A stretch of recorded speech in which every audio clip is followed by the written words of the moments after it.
Taylor, Texas, home to the Fighting Ducks. Population 17,000 and growing.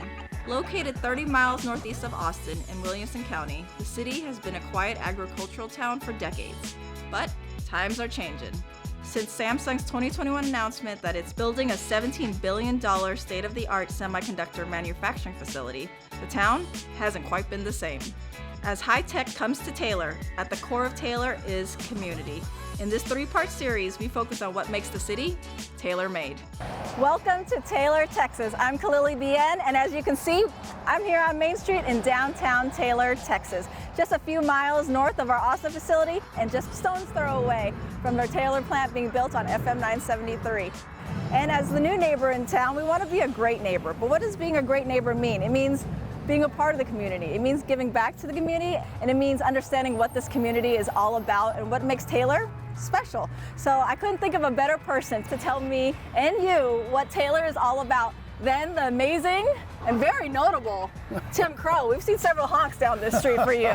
So if you don't know, Tim Crow is the communications and community liaison at Taylor ISD and kind of a de facto historian of sorts, right? Right, I love the history here. Yeah, and so he's going to give us Tim's top 3 in Taylor to give you a quick hits of his favorite things in this amazing town. Stay tuned.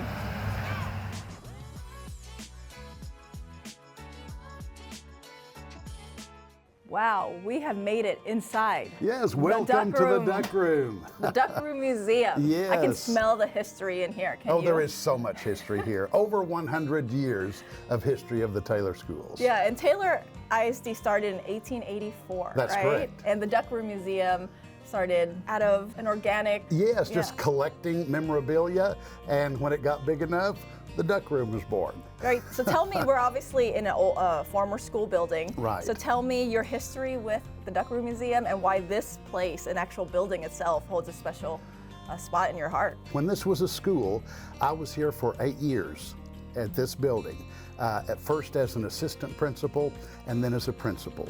And when I was the principal here, the archive room right over here was my office. And now it holds all of the old newspapers, it holds all of the old yearbooks through the years, and several other pieces of memorabilia. I love going through the archives, and I love uncovering stories that have been long forgotten, and then sharing those out again. Is it nostalgic for you to come back into the room that was your office and now holds so much history about Taylor ISD? Well, it is. When I come back in, I just feel like I should go right over to my desk and have a seat and have kids come in and read to me or whatever needs to be done. But yes, it is a bit of nostalgia. Yeah, and so tell me, I think you told me this was the original school. Right, this is the original school before the well-known 3-story brick building was built. It was a wood frame building. It had 3 rooms, and it had 1 room for the youngest kids, 1 for the intermediate, and 1 for secondary. And we very quickly outgrew this building. And obviously we have old Taylor High School newspapers here? Old Taylor High School newspapers, and they date back to 1923-24 school year. Oh my. That's when our newspaper started. And we have the archives back that far. And it's just fascinating to see what school life was like. These are the old yearbooks, and we have a yearbook from every single year, including the very first one, which was in 1916. And you can see it's a lot different than the yearbooks we have today. Oh, 2023. 2023, okay, so that was. Wow. So they've changed a little bit. Just a little bit, just a little bit. Yeah. Now they're colorful and all, but yeah, it looks just a little bit different. Yeah, that's amazing. And so now you're almost 100 years of the Ducks. That's right. Next year, November, will mark the 100th anniversary of us being the very proud Taylor Ducks.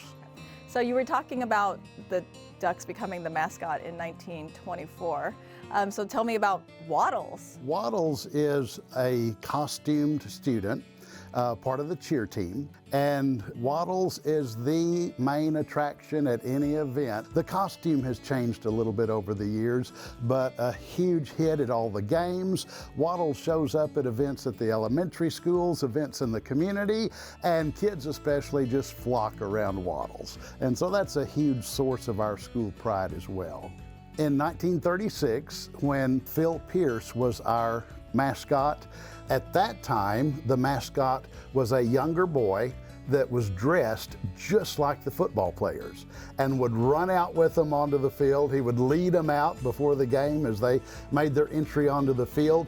And then over the years, that has changed into the mascot being a high school student, part of the cheer team, and wearing a duck costume. And so tell me about this cartoon character over here, because it looks like a very famous cartoon. It does look like a famous duck. We have this classic cartoon duck that you'll see all over the place. This one's name is Drallum. There was a contest years ago to name our classic cartoon drawing of a Taylor duck. Drallum was the winning name, and Drallum is mallard spelled backwards. I believe back in the day was patterned after a very famous duck that we received in 1941, autographed by Mr. Walt Disney.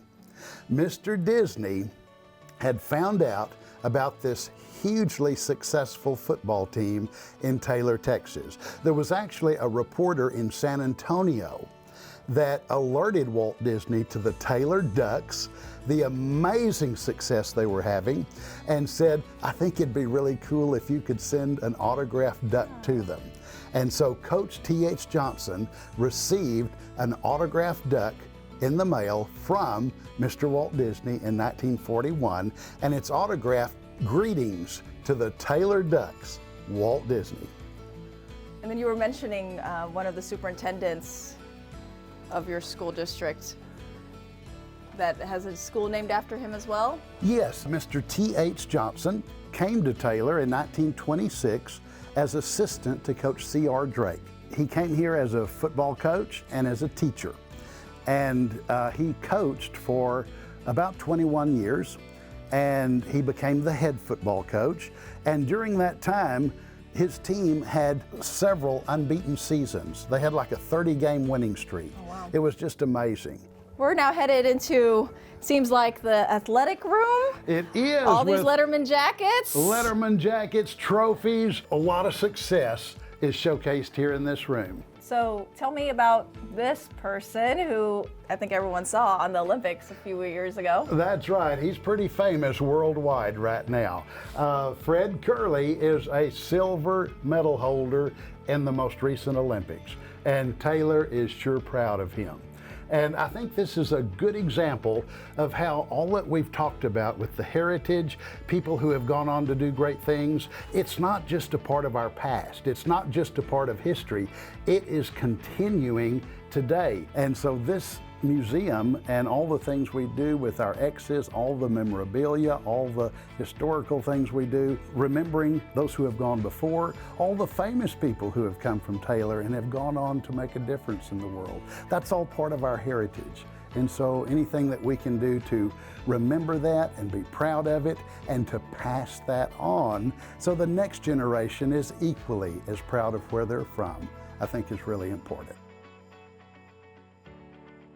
There's a lot of pieces in here that are very special for different reasons, but what if you had to pick one area that is super special to you? What would that be? Well, if I had to pick one, I would pick this exhibit to one of our star athletes, and that's Dicky Mel. Dicky Mel graduated from Taylor High School in 1951. He's been inducted into so many halls of fame. He played for the Dallas Cowboys, he played for the 49ers, and he played for the Steelers. But even with all of those high accomplishments, the thing that he is most famous for is the 1954 Cotton Bowl Classic. He was playing in that classic, and they were playing against Alabama. And during that game, he was running for a 95-yard touchdown. Alabama had a team member on the bench who just couldn't stand it. And as Dicky Mel ran down in front of him, going to make this touchdown with nobody near him to stop him, that player came off of the bench from the sidelines, ran onto the field and tackled him to keep him from making that touchdown. And they instituted the Mel rule after that says if a player is tackled from the sidelines, they are awarded the touchdown. This was his hometown he was proud of, and he went on to do great things in the sports world. Well, we've reached the end of the museum on this end, which is against this beautiful mural that you had commissioned by a local artist. Can you tell me about that local artist? Absolutely. This was painted by a prolific local artist, Suzanne Hooser, and so I asked her about painting a mural that I could use as a backdrop for interviews with local graduates. And so I gave her a list of iconic Taylor places and asked her what she could do to make kind of a collage of all of them. And this is what she came up with.